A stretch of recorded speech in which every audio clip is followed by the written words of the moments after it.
اللہ اکبر اللہ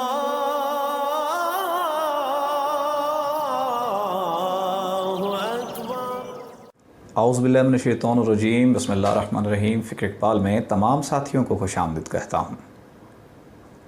بات کرتے ہیں کرٹیسزم کے بارے میں، تنقید کے بارے میں۔ معاشرے میں تنقید کی جاتی ہے، تنقید کا سامنا بھی کیا جاتا ہے۔ بیسکلی تنقید دو قسم کی ہے، تنقید برائے اصلاح اور ایک ہے تنقید برائے تنقید۔ جو تنقید برائے اصلاح ہے یہ وہ کرتا ہے، جو تنقید برائے اصلاح کرتا ہے یہ بھی مخلص ہے۔ جو تنقید برائے اصلاح سنتا ہے وہ بھی مخلص ہے۔ جو تنقید برائے اصلاح سن کر عمل کرتا ہے مخلص ہونے کی نشانی ہے۔ جو تنقید برائے اصلاح کرتا ہے وہ دل میں انسانیت کا درد رکھتا ہے۔ تنقید برائے اصلاح جو کرتا ہے، جس کے اوپر تنقید کر رہا ہوتا ہے، بیسکلی وہ بندہ اس کے ساتھ مخلص ہوتا ہے، اور جو چاہتا ہے، کمی ہے، کوتاہی ہے، گیپ ہے، وہ چیز کو پورا کرنا چاہتا ہے تاکہ مزید جو بھی کمی ہے اس کمی کو پورا کر کے پوری انسانیت کے لیے کام کیا جا سکے۔ ایسے لوگ ہمارے درمیان بہت کم ملتے ہیں، کیونکہ مخلص لوگوں کا کام ہے، اور کیونکہ مخلص لوگوں کی ایک خوبی یہ ہے کہ شیطان بھی ان کے اوپر حاوی نہیں ہو سکتا۔ جیسا کہ اللہ تعالیٰ سے ابلیس نے عرض کی کہ پروردگار، میں تیرے بندوں کو گمراہ کروں گا، تیرے بندوں کو ورغلاؤں گا، تو اللہ نے بھی فرمایا کہ جو میرے مخلص بندے ہیں ان پر تیرا وار کارگر ثابت نہیں ہوگا۔ تو یہ جو تنقید برائے اصلاح ہے یہ بندے کے ذاتی طور پر بھی بہت فائدہ ہے، اس کا بندے کی اصلاح بھی ہوتی ہے، اس سے معاشرے کی بھی اصلاح ہوتی ہے، اس کی اصلاح کے ساتھ معاشرے میں مزید وہ پھیلتا بھی ہے، بلکہ معاشرہ بھی اس کی اصلاح کے ذریعے سے فائدہ حاصل کرتا ہے۔ اور تنقید برائے اصلاح سے یقین کریں، جو لوگ اسپیشلی عہدیدار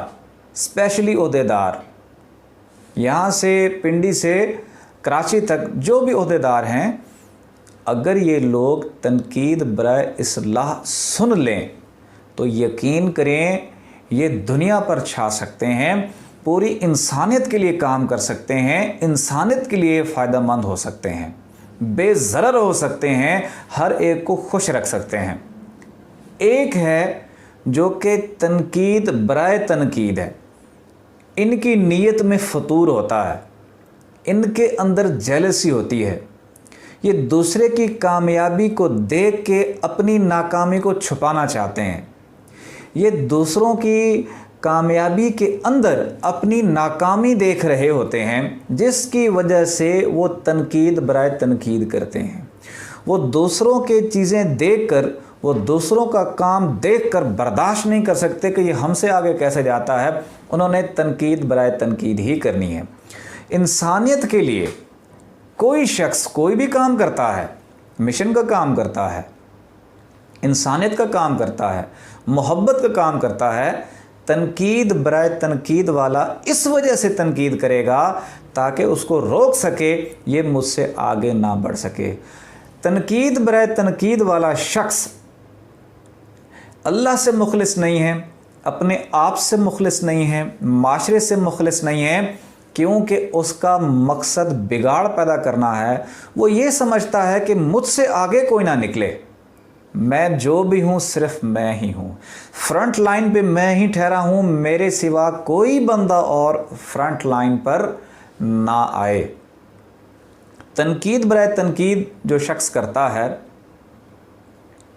وہ اچھے کام کو، دوسرے کے اچھے کام کو بھی برا کر کے شو کرے گا، تاکہ معاشرے میں، تاکہ انسانیت میں، تاکہ روحانیت میں بھی اس کو ڈیگریڈ کرنا چاہتا ہے، اس کی ویلیو کو کم کرنا چاہتا ہے، تاکہ یہ آگاہ ہو جائے معاشرہ یا روحانیت یا صاحب روحانیت والے یا صاحب دل کہ یہ بندہ مجھ سے آگے نہیں ہے۔ یہ دیکھ لیں، میں نے بہت سے لوگوں کو دیکھا ہے جو تنقید برائے تنقید کرتے ہیں۔ تنقید برائے تنقید کرنے والے کی ایک خوبی یہ ہے کہ اپنے چھوٹے سے کام کو دوسروں کے سامنے، صاحب دل لوگوں کے سامنے بڑا کر کے دکھائے گا کہ میں نے یہ چیز کر لی، میں نے یہ کر لی، میں نے یہ فتح کر لیا، میں نے یہ بڑے کام کیے، لیکن دوسروں کے بڑے بڑے کاموں کو نظر انداز کرتا ہے، ان پر تنقید کرتا ہے، ان کا معترف نہیں ہوتا۔ یہ لوگ شیطانی لوگ ہیں جو تنقید برائے تنقید کرتے ہیں۔ ان لوگوں کے ساتھ الجھنا بھی بیکار ہے، کیونکہ اپنا بھی وقت برباد، دوسروں کا وقت برباد، اپنا بھی نقصان، معاشرے کا نقصان، انسانیت کا نقصان، مشن کا نقصان۔ ان لوگوں سے علیحدگی میں ہی بھلائی ہے، کیونکہ جو تنقید برائے تنقید کرتے ہیں ان کے لیے اللہ تعالیٰ فرماتے ہیں کہ یہ ان کا مقصد کیونکہ حق بات کو سامنے لانا ہوتا ہی نہیں ہے، ان کا مقصد صرف دوسرے کو ہرانا، دوسرے کو ڈیگریڈ کرنا، دوسرے کی ویلیو کو کم کرنا، دوسرے کو پیچھے کرنا، مخلص بندے کو گرانا، نظروں سے گرانا، ان کا مقصد یہی ہوتا ہے۔ یہ وہ لوگ ہیں جو تنقید برائے تنقید کرتے ہیں، وہ بحث و مباحثہ کرتے ہیں۔ ان کے لیے اللہ تعالیٰ نے قرآن پاک میں فرمایا کہ جو ہار جیت کی غرض سے بحث کرتے ہیں تو ہم نے جہنم کی آگ ان کے لیے تیار کر رکھی ہے۔ مقصد کیا تھا؟ جیسا کہ امام ابو حنیفہ اور امام مالک کے آپس میں بحث ہوتی، مناظرہ ہوتا، امام ابو حنیفہ جیت جاتے تھے۔ امام مالک کے جو شاگرد تھے تو انہوں نے انسلٹ فیل کی، بے عزتی محسوس کی، تو امام مالک نے فرمایا کہ میں ہار جیت کی غرض سے بحث نہیں کرتا، میں تو بحث اس وجہ سے کرتا ہوں کہ حق بات سامنے آ جائے۔ اللہ جو ہے وہ یہ کام ابو حنیفہ سے کروا دیتا ہے تاکہ لوگ حق بات کو سن سکیں۔ نیت یہ نہیں ہے بحث کرنے کی صرف میں ہی جیتوں، میرے ہی بلے بلے ہو، بلکہ بحث کرنے کا مقصد یہ ہے کہ جو حق ہے، حق بات ہے، وہ سامنے آ سکے۔ اب ہم کس طرح اپنے اندر، کیونکہ تنقید برائے تنقید یہ شیطانی کام ہے، اور بہت سے لوگ میری نظروں کے سامنے بھی گزرے ہیں، بہت سے لوگ یہ کام کر رہے ہیں۔ تنقید برائے اصلاح یہ رحمانی کام ہے، کیونکہ اللہ کے راستے میں بھی جو رکاوٹیں ہوتی ہیں بعض اوقات تنقید برائے اصلاح کے ذریعے سے ہی وہ چیزیں دور ہوتی ہیں۔ اور وہ تنقید برائے اصلاح کی ہمارے اندر، میرے اندر، آپ کے اندر وہ چیز کیسے پیدا ہوگی، یہ ڈیولپمنٹ کیسے ہوگی ہمارے اندر؟ اس کے لیے کس چیز کی ضرورت ہے؟ نمبر 1 مخلص ہونے کی ضرورت ہے۔ مخلص نہیں ہے تو پیران پیر حضور غوث پاک فرماتے ہیں، ساتھ زیادہ اگر تو کھوٹا ہے تو میں ماہر ہوں کھوٹے کو کھڑا کرنے میں، اپنے آپ کو میرے حوالے کر دے۔ اور جو غوث پاک کے حوالے ہوتے ہیں ان کے لیے 2 کام ہیں۔ کیا؟ سب سے پہلے اپنے دل کی دھڑکنوں کے ساتھ ذکر قلب کریں، دوسرا اگر ہو سکے قصیدہ غوثیہ پڑھیں مغرب کے ٹائم، جو کہ ہم نے اپنے چینل میں بھی اپنی ویڈیوز میں PDF فائلز میں ہم نے اس چیز کی مکمل وضاحت کر چکے ہیں۔